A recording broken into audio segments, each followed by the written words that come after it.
महत्वपूर्ण दिन है, बड़ा ही विशेष दिन माना जाता है।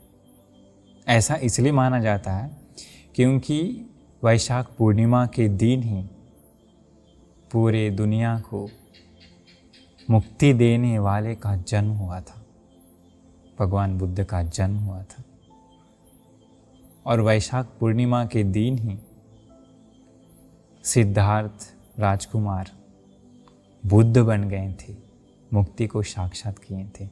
और वैशाख पूर्णिमा के दिन ही उन भगवान बुद्ध जी का महापरिनिर्वाण हुआ था। तो ये तो सामान्य हर लोग जानते हैं। और वैशाख पूर्णिमा के लिए जितने भी बौद्ध देश हैं, बौद्ध लोग हैं, वो लोग बड़े ही धूमधाम से वैशाख पूर्णिमा मनाते हैं। बहुत सारे पुण्य कर्म करते हैं, बहुत कुछ करते हैं। किसके लिए? भगवान बुद्ध जी के लिए, भगवान बुद्ध के नाम से करते हैं। किंतु उस वैशाख पूर्णिमा के दिन और क्या क्या घटना घटित हुई थी वो बहुत लोग नहीं जानते हैं। उस दिन ऐसी ऐसी घटना घटित हुई थी बोध गया में। बोधिसत्व के साथ बुद्ध बनने से पहले जो बहुत ही रहस्यमय है, जो बहुत ही विस्मित है, जो बड़ा ही अद्भुत है, वो घटना को जानना हर बौद्ध के लिए बहुत ही ज़रूरी है। तो लोग मनाते तो हैं बुद्ध पूर्णिमा बहुत ही खुशी से, लेकिन अगर उन घटनाओं को जान करके मनाएंगे तो बड़ा ही श्रद्धा जागेगी दिल में, बहुत खुशी आएगा भगवान बुद्ध जी के प्रति।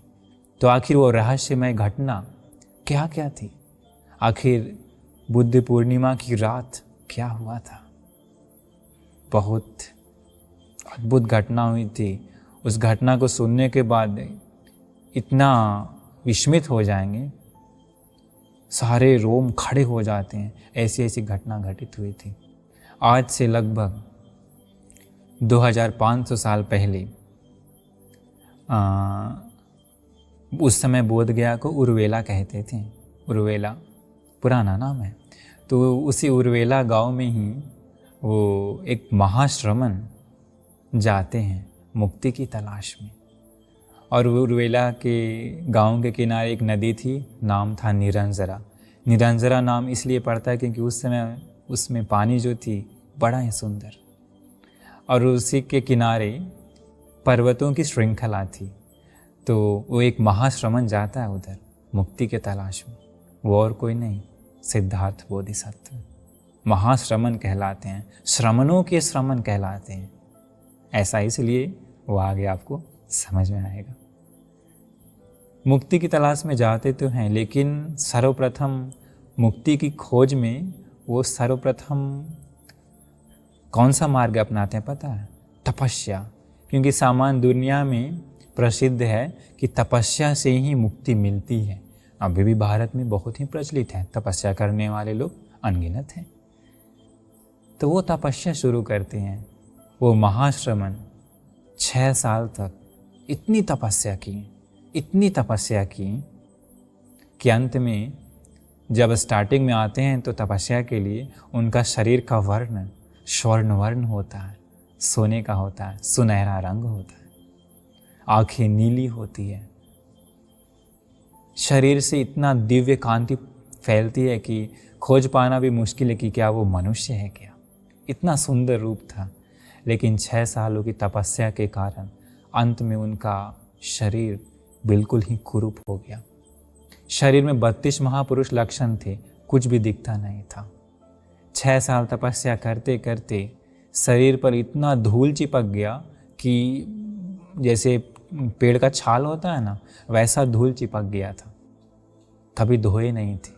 ऐसी तपस्या की मुक्ति के लिए, लेकिन धूल चिपकने के बावजूद भी उनके मन में कभी ऐसी इच्छा नहीं आई कि अरे कोई आकर के मेरा ये धूल धो डालेगा तो कितना अच्छा होगा। कभी इच्छा नहीं आई।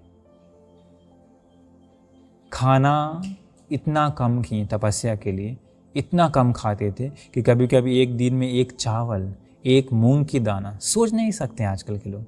जरा एक चावल का दाना एक दिन में खाकर देखिए, एक मूंग का दाना एक दिन में खा करके देखिए। ऐसे वो तपस्या की बहुत समय। इतना कम आहार लिए पता है क्यों? हम लोगों के लिए, देव मानव के लिए, मुक्ति के लिए। वो कि शरीर को दुख देने से, तपस्या करने से मुक्ति मिलती है। जरा सोचिए तो कितना मुश्किल होगा वो तपस्या।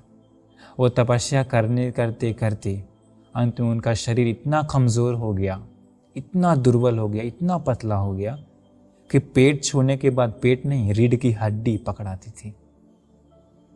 इतना कमज़ोर हो गया वो। कभी कभी निरंजना नदी के किनारे जो बालू था, बालू पर वो टहलते समय ऐसा प्रतीत होता था, ऐसा दिखता था जैसे कोई जीता जागता एक कंकाल का ढांचा चल रहा हो। सोचिए जरा कितना तपस्या के कारण कितना शरीर कमज़ोर हो गया हो, कितना पतला हो गया होगा। सारे हड्डियां दिखती थी। जो आंखें हैं अंदर चली गई, जैसे ऐसा लगता था जैसे किसी कोई कुआं है लेकिन उस कुएं में पानी एकदम कम है अंदर, ऐसा उनका आंखें अंदर चला गया था। इतना मतलब तपस्या की। जरा सोचिए तो वहाँ के लोग, उसी गांव के लोग उनको देखते थे तो कहते थे कि अरे ये लोग महाश्रमण लोग हैं, मुक्ति की तलाश में हैं। उनका उग्र तपस्या ऐसा था कि जिससे प्रभावित होकर के 5 और तपस्वी लोग उनको सेवा करने लगे, इस विचार से कि अरे ये तो महाउग्र तपस्वी है, इसे मुक्ति मिलने के बाद हम लोगों को भी मुक्ति का मार्ग दिखाएगा। इसलिए वो लोग सेवा में तत्पर रहते थे। इस प्रकार से बहुत मुश्किल से तपस्या की। साधना तो ऐसे करते थे कि घंटों घंटों श्वास को रोक देते थे।